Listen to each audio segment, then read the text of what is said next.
What are we afraid of? Haven't we chosen to follow an activist?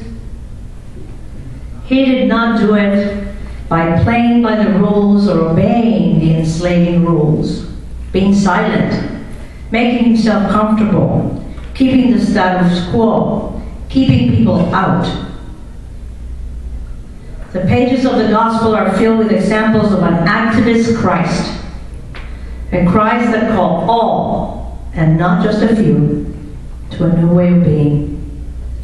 The Sermon on the Mount was a revolutionary call to create a world where justice and mercy and peace and inclusion reign.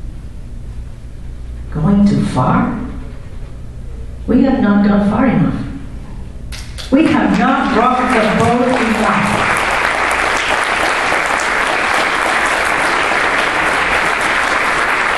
Dignity has been working for 40 years speaking out about the life of GLBT Catholics. Dignity, however, was never meant to be about adding gay, stir, and everything stays the same.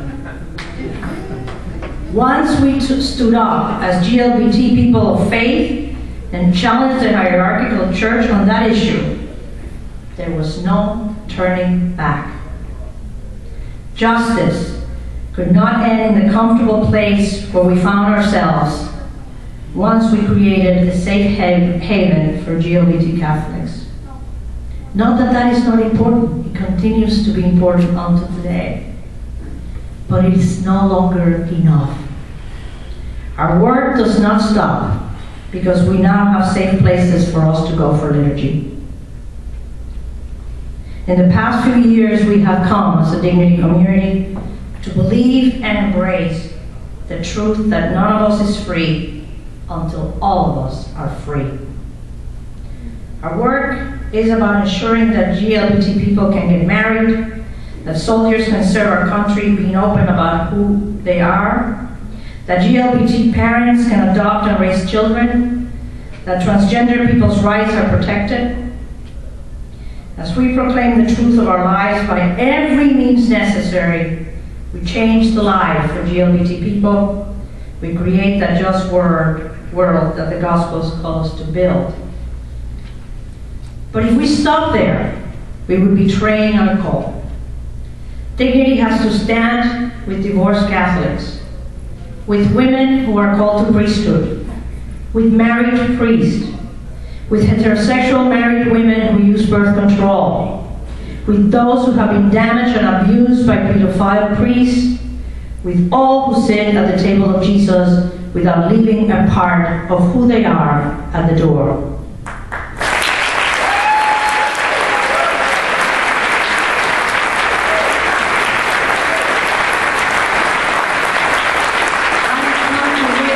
I come to realize that there are more of us outside the church building. They have closed the door on us. You know, the Catholic hierarchy has spent an inordinate amount of dollars in their campaign, Catholics Come Home. I don't know how many states have it, but definitely Massachusetts is a big deal. All are welcome. All are welcome except if you are divorced. If you are GLBT and you want your child to go to Catholic school, oh yes, come in. But be quiet about your love, because if we know too much, we might deny you the Eucharist. You are welcome, but do not tell us that you have a transgender son that you love and support. You are welcome, but we cannot bless your union or baptize your child. Come back, but do not go to communion if you're a Catholic politician and want to support gay marriage, because it's the right thing to do. You are welcome, except. You know the story, we all have examples, it goes on and on. Catholics come home, but oh wait, the tent is not large enough. And so you ask where Dignity is going, what is our future, what is it going to look like?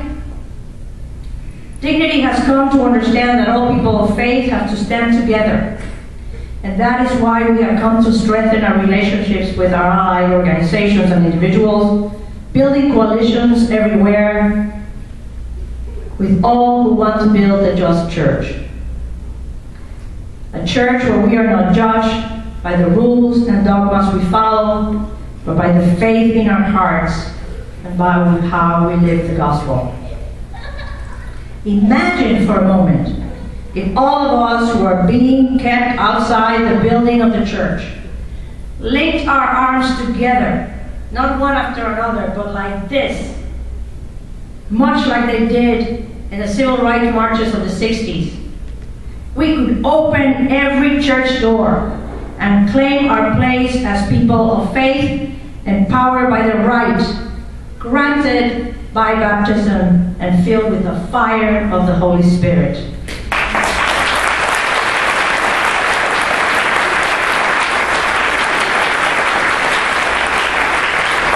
We have not gone far enough. That boat can use some more rocking. You know, when I was senior in high school, I was in a bilingual Catholic school in San Juan, Puerto Rico. I was just as crazy then as I am now, but I was given the assignment in the English class to write a term paper. We called them term papers then, and we did not have computers. You know, footnotes and all. It was very sort of like, And the topic was open. You could pick anything you wanted. You just had to be approved. Guess what my topic was? It was 1965, and I chose to write about the Second Vatican Council. I am one of those post-Vatican Council, baby boomers. Everything I was reading, I can't tell you how much I read, was telling me that things were going to change and that my church was going to be open and creative and alive. I was so excited. That was the first time, probably, that I dared to dream of a new church. I began to think that everything was possible. That we were, the ordained and the laity, women and men, old and young, I didn't think of gay and straight then, going to be filled with the Spirit of God in a way we had not seen before.